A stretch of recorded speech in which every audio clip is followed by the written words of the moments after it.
Hey, welcome back to Dealer Confidential. We are glad you are here with my colleague, Greg. We've got a great show today, Greg. By the way, this is all about pulling the curtain back on dealership transactions. I should have said that earlier. What are we talking about today, Greg? Today, we're going to be talking about selling your OEM franchise. Yeah, that's a mouthful. It really is. It's probably the most difficult aspect of what we're going to be talking about. Buying is difficult, but selling is a lot different. And we're going to be touching upon that today in two episodes. A lot of material to cover today, Hal. Yeah, So I'm before we get ready. into that, Let's go. Yeah. I got a question. I Okay. love these questions. Yep. I have a dealer who is second generation, a domestic dealer, second generation, a major metro, and his children do not want to take over the franchise. I don't know That why, but happens. Yeah. it happens. It happens. Yeah. Yeah. So his feeling is, how do I go about it, realizing that eventually the funds are going to have to go to the kids? And is there anything I should do ahead of time to, as I start to sell this, to make sure that the children or children, kids, family, whatever, are going to be handled properly in the transaction? Good Yeah. question. Really I've good had it a few question. times. Yeah. No, it's an excellent question and a difficult decision. When to do this is always challenging. We've talked about a lot about preparing the dealership for sale, so I'm not going to get into that, but it's easier to pass down money than it is an automotive dealership. Right. And I've got a couple of guys that are doing this right now, and they've decided to sell because they don't want to leave their family, their spouse, and their kids to run the store, which none of them have interest in.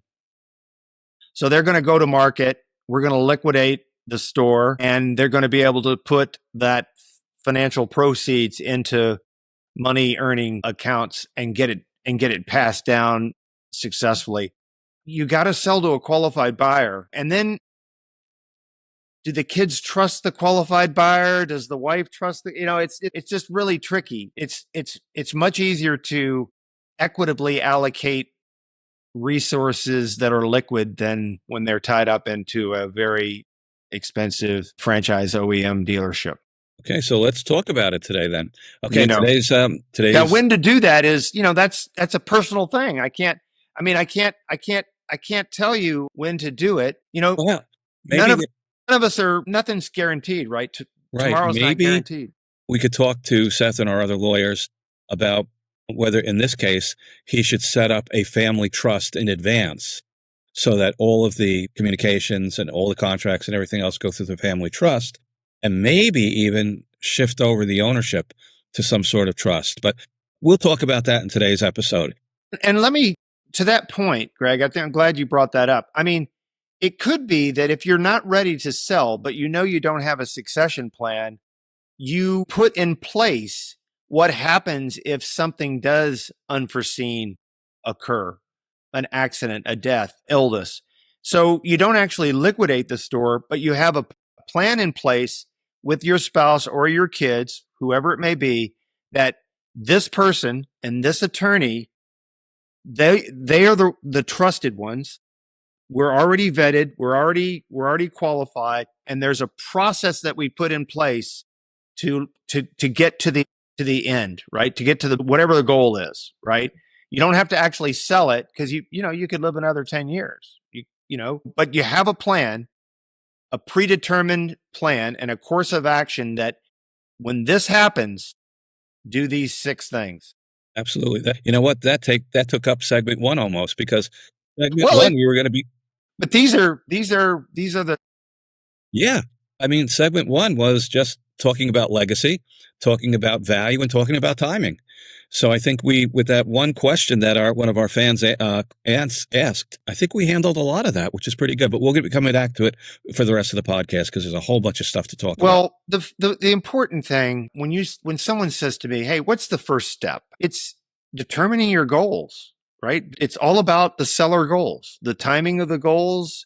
How do you want to see the transition? Do you want to be a part of the transition? And it begins and ends with the seller goals, and we develop a plan to make those goals a reality, right? So what, a couple of people have asked me, what's the process? Yeah, so I start with a no cost, no obligation consultation. This is me describing the process, which we're going to do on this podcast. I lay out the key milestones. I asked for some data. Again, no cost, no consultation. I'm going to do a business valuation, a broker opinion of value. It's called a number of different things, but I'm going to do some cash flow analysis. I'm going to recast the financials, and I'm going to come up with a selling range, estimated selling range, whether it includes real estate or not, that the seller, a potential client at this point, not a client, but a potential client, because my job is to educate and to outline the options that are available for the seller to make the best decision to reach the goals. So that's the very first step. So I'll collect some data, not a lot, but enough data to establish some baseline valuation points. I'll do some research, talk to some people, including you, Greg, I might add, and we're going to come up with a plan that Right. Right. the seller can talk to the family, talk to his advisors, CPA, attorney, and we'll work together as a team to get to the end game. Yeah, to get to the next step. Next step obviously is quite a big step. It's a leap to go from minor evaluations up to the point where, hey, I think we're going to sell this thing. So Yep. I think today we're going to be talking about some of the things that we could start to get ready. And then I'm going to back off a little bit and say, hey, you know what? These are all preliminary things that we're going to be offering up to you. And the only way we can really get into it is to get into it. Yeah. There's no other thing. It's not a, hey, what is this worth? A telephone call. Oh, gee, you know, the joke was, well, put the building up to the phone so I could take a look at it. So nowadays you can do that because you could show your cell phone. But Yeah. that was always the joke of, hey, we've got to look into this. It's not a quick 1 second. Hey, what's it worth? Yeah. I Yeah. used to do that with cars. I always used to say to the customer, well, you know, put the phone up. Let me take a look at the car. Yeah, and every case is different too, Greg. I mean, even if there's just no cookie cutter type of answer to these things. So the answer is it depends, right? And so it depends on a lot of different stuff. So let's start the process, Hal. We got a customer. I should say we got a client Yep. who is, let's say, doesn't matter what type of dealership it is, Yep. located maybe in a secondary market, but a good location, a good franchise. Been with the family for a while. And he comes to us, as we said, started today's podcast with, I'm interested in succession. I'm interested in next steps. After we do Hal's wonderful white paper back to the dealer, which gives him a ballpark idea as to what we're talking about. What are some of the things that the selling dealer and or we do? Not getting into detail because I know that there's a million things to talk about with this subject, but what should some of the things that we get our listeners accustomed to right now, even before they call us, because they're going to be calling us on this one? Yeah. So we've got a range of value that the seller is comfortable with. We've done some proceeds analysis with the CPA. We know what the tax implications may be of this particular. We have some idea now of how involved the dealer wants to be in the transition. Some guys want to sell and go to the Bahamas, and then some guys want to sell and transition for a while as a consultant or as some other TBD role. We're talking about all that stuff. And then we're also talking about how you want to market the store. Do you want to market it publicly or do you want to market it kind of privately? Okay, we can take two different paths. We do a lot of private engagements where we have a listing, but you wouldn't be able to know it's out in the marketplace. It's private. It's called a private engagement. It's an off-market listing, if you will. And in either case, Greg, I will develop two important marketing offerings. One is what we call a teaser ad or a business listing summary. It will describe the business. That will describe the brand. It will show some financials. It will often detail how long the business has been around, how many employees, some high level stuff, but it will not disclose the geography or the name of the business. So it's a teaser. It's what you would put out there to a prospective buyer without revealing exactly who or where we're talking. Okay. So it might be like Great Lakes Ford dealer. Okay. Well, the Great Lakes could be Michigan, it could be Wisconsin, it could be Illinois, it could be Indiana, it could be, 4 or 5 different states, right? But it gives the buyer, some geographic. It's not in the West, it's not in the Southeast. Sometimes I'll say, Southeast Virginia. I mean, I'll work with the seller to define exactly what it is. Some brands, as Greg knows, they're very few and far between. There's not a lot of Ferrari dealers. There's not a lot of Mitsubishi. There's only 328 Mitsubishi dealers, right? So if I say West Virginia Mitsubishi, then there might be only 2 dealers of Mitsubishi in West Virginia, so you're going to know who it is. Right. So I've got to be careful in the teaser to give enough information to get someone interested, but not enough information to reveal exactly who it is. Right. I do that because that will be what I get to engage with the prospect before I get a non-disclosure agreement, a confidentiality agreement. And we've talked about that. Yeah. And that was, I think, episode 2. This episode, if someone really wants to get the full impact of it, I think you have to listen to episode 1, 2, 3, and 4, because all of those dealt theoretically to this point. Yeah. All those podcasts are bringing us to this point today of selling your franchise. Well, and look at episodes 8, 1, and 2, because that's the buy side of this. And the buy side and the sell side, as Greg knows, intersects at some point, right? I mean, and then it becomes one work stream. So we're giving you the pieces, but it also comes together. And that's really why you need to, if you're thinking about this, you need to call us, because we can take you through the details as it pertains to your particular situation. Yeah. And, you've probably gotten calls from, I should say the dealers probably have gotten calls from real estate brokers and people who sell, common real estate and stuff like that. Listen to them if you want, but please don't do anything until you talk to us. Selling and buying an OEM franchise is extremely, maybe probably one of the most difficult buys and sells that there is, because it's so complicated and there's so many hoops to jump through. Yep. Give us a call. Yeah. So talk to you about it. You have the teaser, and then there's another document that I prepare, again, with the seller's input, with the background, the history of the store, how it came to be the way it is. There's a lot of family involved in the transitions. There's relocations and facility changes and the like. So I call it a confidential information memorandum. You'll hear it CIM, CIM for short, but it's basically a business prospectus.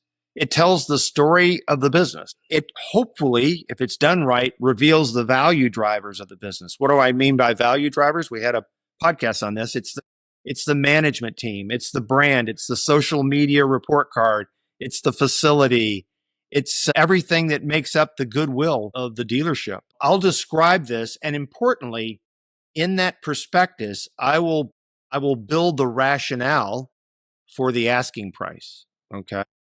And I will also pre-qualify the business with a bank or 2 or 3 or sometimes 4, because I want the buyer to have confidence that this business is loanable, there's a finance plan to this business. They don't have to go with those banks, but it makes the listing more marketable by giving the buyer confidence that a bank has seen these numbers and will loan on it. Okay. So that is an important part of my CIM as well. Yeah. So we've gotten past now deciding to sell. We've got a realistic client who's decided to sell. We've just gone through all those stipulations and all the things that he's going to have to do to get the dealership ready for sale. And now we're on to hey, as you just said before, we're going to put this package together. And sometimes these packages are extensive, as you said before, with financials, with pictures, with historical records, maybe some additional information from the manufacturer, with the property's readiness for virtual identity or any of those other things. They're all part of this package that we put together. Yep. Often customers or clients often ask me, how long does it take? It takes as long as it takes. Yeah. Simple as that. Yeah. There's no other word about it. To prepare this, because this is really your future. This is the sale of your lifelong love and hate, whatever you want to call that dealership at this point in your life. And we have to get it ready. We have to get it ready for that sale. And then we'll find then I'll find for Hal the right buyer for it. So right now we're going to be talking about a little bit of financial recasting. You mentioned before you're going to look after a number of banks that may be willing to participate. Yeah. You mentioned that we just talked about OEM VI considerations. And then you also talked about aligning the dealership with strategic pricing, making sure that we're in the market for that right price for that dealer in that location. Yeah. Next thing I think we have to talk about, you mentioned documentation and packaging it, but we didn't really talk about what our role is going to be in the process other than preparing everything that you said, doing all the legwork, doing all the background, compiling it all. When we get that done, what do we do as the brokers of this automobile franchise? I would describe it as quarterbacking the deal, Right. or as some people refer to it, be the center of the bow tie. You know, everything kind of flows through the broker or the M&A professional, however you want to call us. We work with the attorney. We work with the CPA. We work with the wealth advisor. We work with, it could be multiple partners. It could be spouses. We bring everyone together and we make sure that no detail is forgotten, and we remove a lot of obstacles. We're problem solvers, right? All of these, as Greg said, all of these deals have so many different mini negotiations within the big negotiation. It's not just about price. It's about the funding. It's about how you're going to handle the work in process and the holdback and all of the things. You know, what if a dealer has I'm going to, free oil change for life? So now he's already advertised that for 50 years, right? Free oil changes for life. The guy buys the store. The first guy comes in here, I want my oil change. Well, wait a minute. I never said anything about oil, but I love it. so, right, the we do's, right? I'll call them the we do's. We do's. So we have to talk about all these things, right? If there's gift certificates, like I've got a gift certificate or a card, that I've got loyalty points in service. I mean, all that stuff has to be talked about and transitioned effectively so that there's a smooth customer interface on the chain. Sometimes dealers call that work in progress, where there's outstanding revenue that the dealer could either receive or recoup from existing F&I contracts and things like that. And that's that's an episode by itself. So we'll talk about that at a later date, probably, number 10, 11, 12 in that area. But one of the other things I want to touch base with is when we're evaluating the dealership, our client, both sides have to understand that we are turnkey. We're the only organization in the country, I think, for sure, that is turnkey. We do everything for you. We have our lawyers, we have our accountants, we have our estimators, we have our surveyors, we have everything.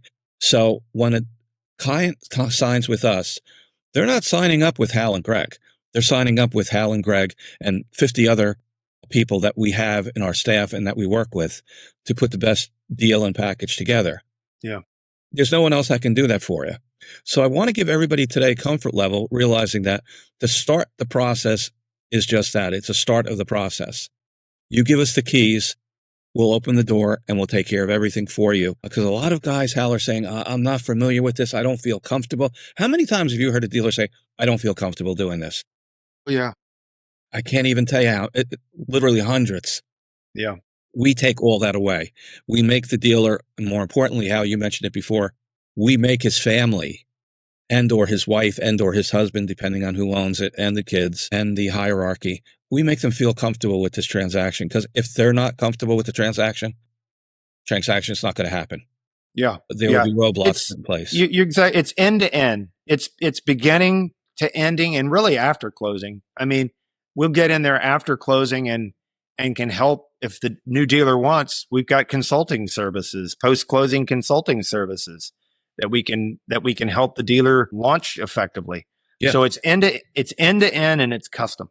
Yeah, and thank you for bringing that up, because part of what I do on the buy side is we get into, like I said before, turnkey. We get into launch mode when the deal is complete.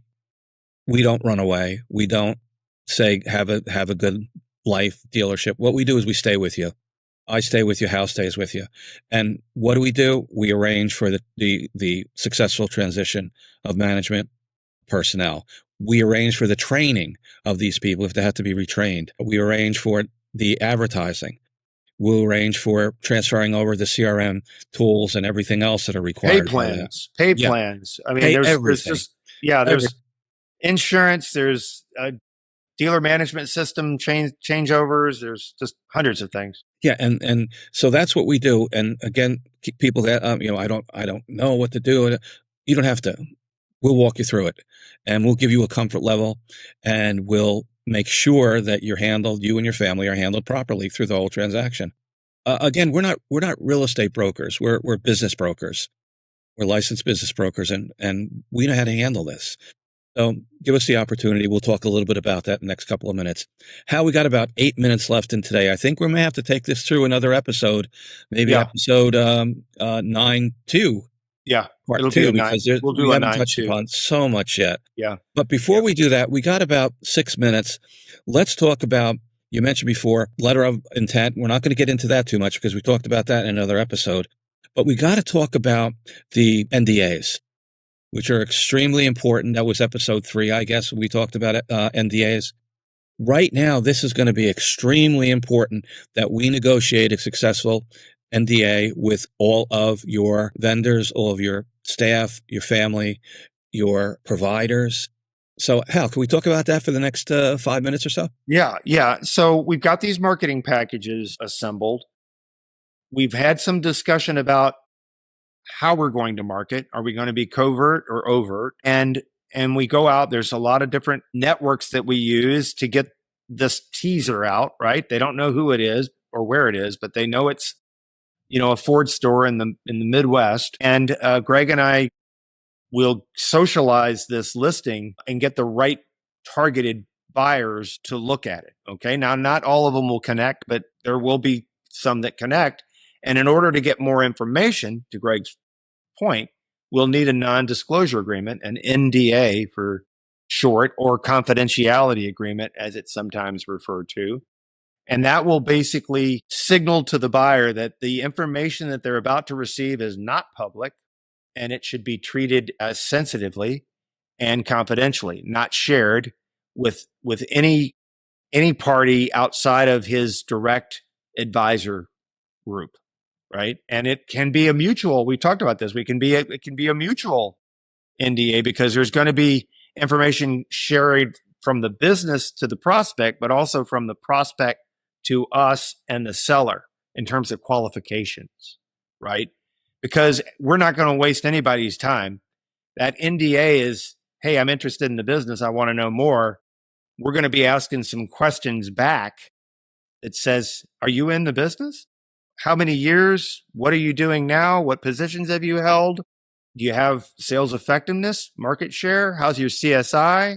What kind of working capital do you have to invest? I mean, there's a lot of different things because why waste someone's time? Yeah. You can never get time back, right? And that's probably, and again, we can go into greater detail. We get into detail when we actually start talking to our clients. The podcast is just 50,000 foot look at what we're doing. Now, the other thing that's important, and again, we're almost we got a few more minutes yet.